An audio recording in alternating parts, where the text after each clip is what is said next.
welcome to my channel. This is Leslie and thank you for joining me today. I had a few requests from my previous video, or the video that I shared my December daily flip through and this project discussion. I had a few requests from that video just to show how I made my page protectors for the album. It was a 6x8 album, and the album you can get, it's available from Anace Crafts. I'll link down to that below.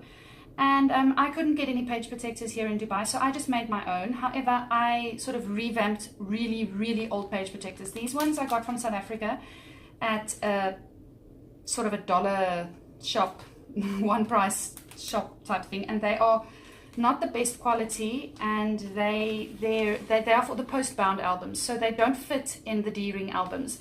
So I have hundreds of these page protectors that I never use, and I don't think I'll ever use them as 12x12 page protectors.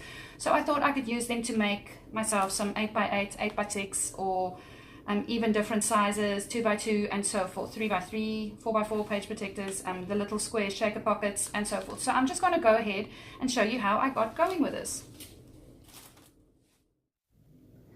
So here you'll see I've just got out my paper trimmer there, and it's just a basic paper trimmer.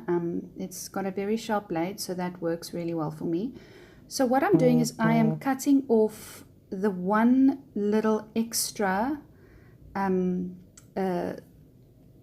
bit on the left hand side of the page protector that has the holes in it, and these page protectors have two of those little two sections. So I'm just cutting off the big section, and I'm going to be leaving the thinner section that is already fused together. Now what I did there, I cut the page into a 6x8, and then I'm left with two pieces, one at the top from the 6x8 that was left from the 12x12, and one on the side. So you'll see here what I'm going to do with the bits I'm left with. On the left, you'll see underneath my left hand is my 6x8 page protector. I haven't fused that yet. And now what I'm going to be doing, I'm just placing my paper on a piece of thick white cardstock. And I find this the best way. The cardstock doesn't get damaged, so that is the best way to do that for me. I'm testing my my fuse tool on a piece of cut off plastic just to make sure that it is hot enough. So I've just taken a steel ruler, and this is in real time. The rest of the video I sped up, but this part I kept in real time to show you how slowly I go when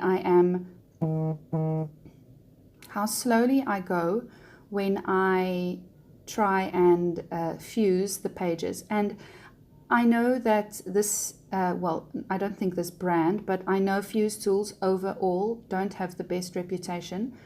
And the first couple of times I used it, I wanted to throw it out the window. But then I just worked on myself and my patience and my patience level, and I decided I paid for money for this thing and I will make it work. So I played around with it, and I realized that sometimes the pages don't fuse properly, so you just have to go over it. And there you can see, I mean, I'm not using my ruler for this one because the line's already there to guide me. So I'm taking a lot of care, and it takes a lot of time, and this is again in real time, and boop, there you go, it's all fused together. It went through to the other side. It's got little bulges on the other side as well. And I'm very happy with that. So this is all sped up again now. And you'll see that I'm just trying to get that wire out of the way so that you can see properly what I'm doing. So I'm going to be drawing or fusing two lines on this side of the little shaker pocket that I am making so that I can punch holes in it. And again, this, even though it's sped up, it does take time. You guys have to be patient with your fuse tools. It's not going to work if you just run it along your ruler like you would a blade or a pencil or something like that. It does take time. So get on put on your patient pants and make yourself a cup of coffee, because this does take time. You also have to be in the mood for this. You can't do this when you're in a hurry. So what I've actually done is when I don't have anything specific I need to get done immediately, scrappy wise for design teams and so on, I'll get out my stack of page protectors and the ones I've already cut up and the offcuts I have. I'll put on my fuse tool and I wait, and then I'll just fuse a bunch of pockets together. And here you can see I'm going to show you how this can potentially turn into a really stunning shaker pocket. I've just got some sequins there. I'm going to be pouring into that, and then you can resize that again. You can make it smaller, you can fuse it then at the top of the opening, and then you've got a lovely shaker pocket. You can put a number in there and other die cuts, embellishments, even a photo with some loveliness over that with some glitter or anything like that. One other thing I have to tell you about the fuse tool is that on the packet it says it has to be on for 10 minutes and then it will work. More like half an hour. I put my fuse tool on and then I go downstairs, I make myself a cup of coffee, I chat to my kids for a little bit. I obviously make sure that there's no paper around it and it is on its little stand so that nothing catches fire while I'm not with it. But it takes time. You know, you have to wait until it's hot. And then what I do is I keep it on. I don't, you know, if I know I'm going to do a lot of fusing for the day, I keep it on the whole day. And I know some ladies have said their fuse tools can get too hot. Mine hasn't really gotten too hot that it completely melts the paper or the plastic that, you know, that it sort of goes through to the other side. Sometimes the little roller does snag, and then there's a little hole that's bigger than the other little holes. But really, that's no problem for me. So here you can see I fused the pocket or the page, the two plastic pages. I fused on the one side, and now I'm making the two little lines that I'm going to be punching my holes through. So in between those two lines that I'm fusing there now, I'm just going to be punching my holes for my pocket. And that you can leave as is, so it is then a 12 by 6 pocket. But I am going to spice things up, and I'm going to make a 3 by 3. And I'm using my Sharpie. I don't usually use a Sharpie because it doesn't come off, but for this video I decided I'll use a Sharpie so that you can see the lines I'm working with. So I do, when I measure the measurements on the pockets, I measure, if it's a 3-inch pocket that I'm making, I measure about 3 1/8 or 3 2/8, so that there is that little bit of leeway for me to be able to use the fuse tool, that little space it takes to just fuse that page. Now sometimes I know with this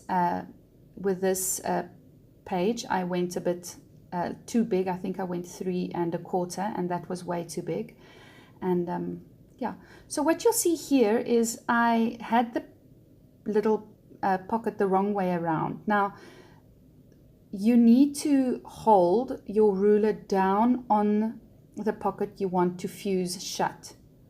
So I am fusing the pocket underneath my left hand shut, the bottom of the pocket. Remember I cut those the plastic. So I am fusing the pocket underneath my hand shut. The pocket underneath my right hand will remain open at the top.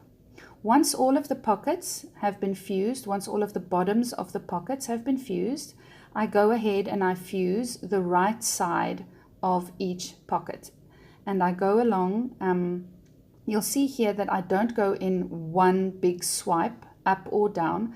I go in little bits, because if I go in one big sweep, there might be some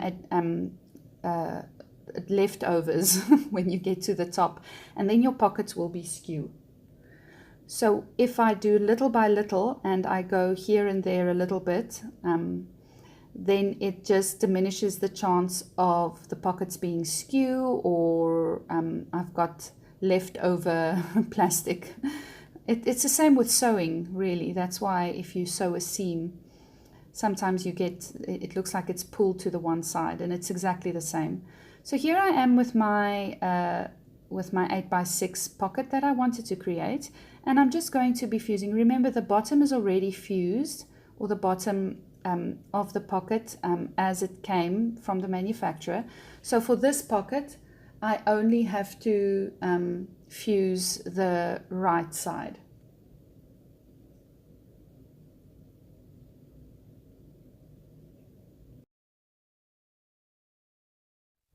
As you can see, I'm going very slowly and methodically, and that does it for that. So I hope this video helped you and showed you that it's not rocket science. Don't be scared of your fuse tool. And if you are frustrated at the beginning, just play around with it and see if you can't make your fuse tool work for you in the end. I played around with mine quite a bit, and I burnt myself and stuffed up quite a few of the pages. But in the end, I got it to work for me, and it is awesome. So if you found this video instructional and worth it, worth your time, please give it a thumbs up, and please subscribe to my channel and click the bell icon so that you won't miss out on any of my videos. Bye.